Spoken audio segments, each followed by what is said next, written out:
اور تفصیل ناظرین جو پیچھے یعنی پچھلے پروگرام میں ہم نے عرض کی ہے وہ خاص طور پر آیت نمبر جو 39 سے ہم نے شروع کی تھی کہ جس میں شیطان نے یہ کہا کہ میں زمین میں ہر چیز کو مزین کروں گا اور پھر میں ان کے لیے خوشنما بناؤں گا ہر چیز، تاکہ وہ تیری آخرت کی طرف نہ آئے، تیری عبادت کی طرف نہ آئے، تیری رضا کی طرف نہ آئے، اور میں ضرور ان سب کو گمراہ کروں گا۔ تو پھر اس کے بعد اس نے ایک بات اور کہی آیت نمبر 40 میں 40 میں الا عبادک منہم المخلصین، یعنی میں ضرور گمراہ کروں گا سوا ان میں سے تیرے ان بندوں کے جو اصحاب اخلاص ہیں۔ ناظرین و سامعین، ابلیس نے اپنے قول میں اصحاب الاخلاص کا استثناء ایکسیپشن کیا کہ ان کو وہ گمراہ نہیں کر سکے گا۔ اگر وہ ان کا استثناء نہ کرتا اور مطلقاً کہتا کہ میں سب کو گمراہ کروں گا تو اس کا قول جھوٹا ہو جاتا، کیونکہ اسے معلوم تھا کہ وہ اصحاب اخلاص کو گمراہ نہیں کر سکے گا، لہٰذا اس نے بھی جھوٹ سے بچنے کے لیے استثناء کیا اس نے۔ امام راضی علیہ رحمہ فرماتے ہیں کہ اس پر غور کرنا چاہیے کہ جھوٹ ایسی کبھی چیز ہے کہ اس سے شیطان بھی اجتناب کرتا ہے، تو پھر سمجھ لیجئے کہ مومن اور مسلمان کو جھوٹ بولنے سے کس قدر زیادہ احتراز اور اجتناب کرنا چاہیے۔ حضور نبی کریم علیہ السلام نے فرمایا نا کہ جو جھوٹ بولتا ہے نا تو فرشتے اس سے میلوں دور ہو جاتے ہیں، اور یہ بھی فرمایا کہ منافقین کی علامات میں سے ایک علامت جھوٹ بولنا ہے، اور مسلمان کی علامات میں سے، ایمان کی علامت میں سے ایک علامت جو ہے وہ سچ بولنا ہے۔ تو جھوٹ سے شیطان بھی بچتا ہے، اور اس نے بھی اللہ تعالیٰ کے سامنے جھوٹ نہیں بولا۔ دیکھیں اس نے یہ بھی کہا کہ تو نے مجھے گمراہ کیا ہے، ساری چیزیں اپنی جگہ پر ہیں، لیکن اس نے جھوٹ یہاں پر نہیں کہا، اس نے کہا کہ میں تیرے مخلص بندوں کو گمراہ نہیں کر پاؤں گا۔ اس آیت میں شیطان نے یہ اعتراف کیا، اس کا اعتراف یہ آیت نمبر 40 میں ہے کہ تیرے مخلص بندے میری پہنچ سے باہر ہیں۔ اس لیے پہلے ہم اخلاص کا کچھ ہم بتائیں، اخلاص کہتے کسے ہیں؟ ناظرین و سامعین، اخلاص جو ہے علامہ راغب اصفہانی لکھتے ہیں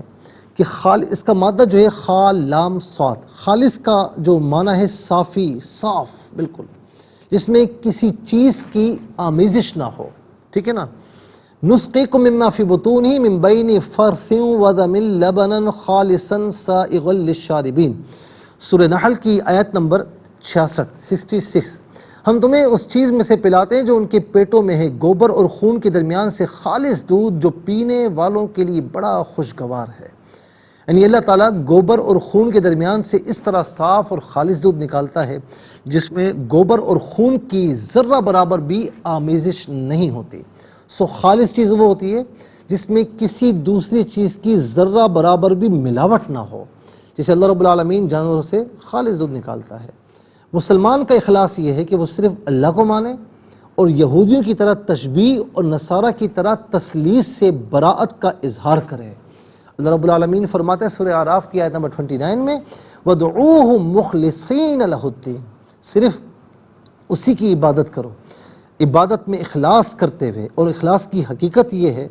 کہ ہر چیز سے براءت کا اظہار کرے، صرف اللہ تعالیٰ کی اطاعت کرے اور اس میں اور کسی چیز کی آمیزش نہ کرے۔ اب کیا چیز جو ہے وہ اخلاص کے منافی ہے، ذرا اس پر بھی ہم بات کر لیں،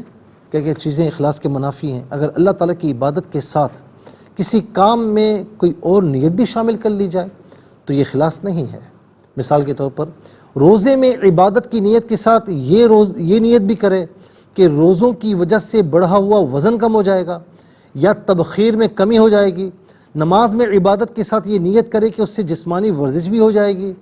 غسل اور وضو میں ٹھنڈک حاصل کرنے اور صفائی کی نیت کر لے، زکوٰۃ میں یہ نیت کرے کہ اس سے میرا بخل دور ہوگا، حج کو جاتے ہوئے یہ نیت کر لے کہ مکہ اور مدینہ میں میرے جو عزیز ہیں ان سے ملاقات کر لوں گا، تو ان تمام صورتوں میں اخلاص نہیں ہے۔ اخلاص تب ہوگا جب کسی بھی عبادت میں صرف اللہ کے حکم پر عمل کرنے یا اس کا قرب حاصل کرنے یا صرف اس کی رضا جوئی کی نیت سے کرے، اور اگر کسی عبادت میں ریاکاری داخل ہو جائے تو پھر تو اس میں اخلاص بالکل بھی نہیں ہوگا، یا ختم ہوگا یا بالکل کم ہوگا۔ اخلاص بالکل نہ ہونے کی مثال یہ کہ ایک آدمی بالکل نماز نہ پڑھتا ہو لیکن اس سے ملنے کے لیے کچھ لوگ تو وہ نماز کے وقت مسجد میں جانے لگیں تو ان پر اچھا تاثر ڈالنے کے لیے وہ بھی ان کے ساتھ نماز پڑھنے چلا جائے، اور اگر وہ لوگ نماز پڑھنے نہ جاتے تو وہ بھی ان کے ساتھ نماز پڑھنے نہ جاتا۔ اور اخلاص کم ہونے کی مثال یہ کہ ایک شخص نماز تو پڑھتا ہے لیکن اس کے معتقدین، مریدین یا شاگرد بیٹھے ہوئے ہوں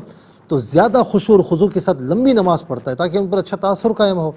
اور اس میں ریاکاری بھی ہے، لیکن پہلی صورت سے کم ہے۔ یاد رکھیں کہ پہلی صورت جو ہے نا وہ تو نفس عبادت میں ہی ریاکاری کر رہا ہے نا، کہ نماز نہیں پڑھتا لیکن لوگوں کے سامنے پڑھ رہا ہے۔ اس میں یہ ہے کہ عبادت کے وصف میں ریاکاری کر رہا ہے کہ ویسے وہ جلدی جلدی نماز پڑھتا ہے لیکن جب لوگ ہیں، اس کے مریدین ہیں، اس کے شاگرد ہیں تو پھر ایسا ایسا نماز پڑھتا ہے۔ تو بہرحال یہ اس کے کم درجے میں ہے لیکن اس کا درجہ بہت زیادہ ہے، اور پھر ایسی عبادت قابل قبول نہیں ہوتی۔ یاد رکھیں ناظرین کہ جب ہم نماز پڑھتے ہیں کہ چلے ورزش بھی ہو جائے ہماری، یا ہم روزہ رکھتے ہیں کہ چلے جی گیس وغیرہ جو گیسٹرک پرابلم ہے وہ بھی کم ہو جائے یا وزن کم ہو جائے، تو ظاہر ہے کہ اس کا فرض تو ادا ہو جائے گا لیکن پھر وہ خالص جو چیز ہوتی ہے نا وہ چیز نہیں رہے گی۔ اور کتنی پیاری بات ہے، یعنی ایک میں نے یہ واقعہ پہلے بھی سنایا ہے کہ ایک شخص تھا اپنے شیخ کے پاس آیا کہ حضور میں نے گھر بنایا ہے تو آپ ذرا آ کر آئیں گے تو برکت ہوگی۔ اب گھر میں آئے تو پرانے زمانوں میں آپ کو یاد ہوگا کہ وہ گھروں میں روشن دان ہوا کرتے تھے تاکہ تازی ہوا ہے۔ تو شیخ نے مرید سے پوچھا کہ یہ روشن دان کیوں بنایا؟ تو کہا کہ حضور تازی ہوا کے لیے۔ تو فرمایا کہ ارے بے وقوف، تو یہ روشن دان بناتا اس نیت سے کہ مجھے اذان کی آواز آتی، تو اذان کی آواز بھی آتی اور ضمناً تجھے تازی ہوا بھی مل جاتی۔ یہ تو نے اپنی نیت کو چینج کر لیا۔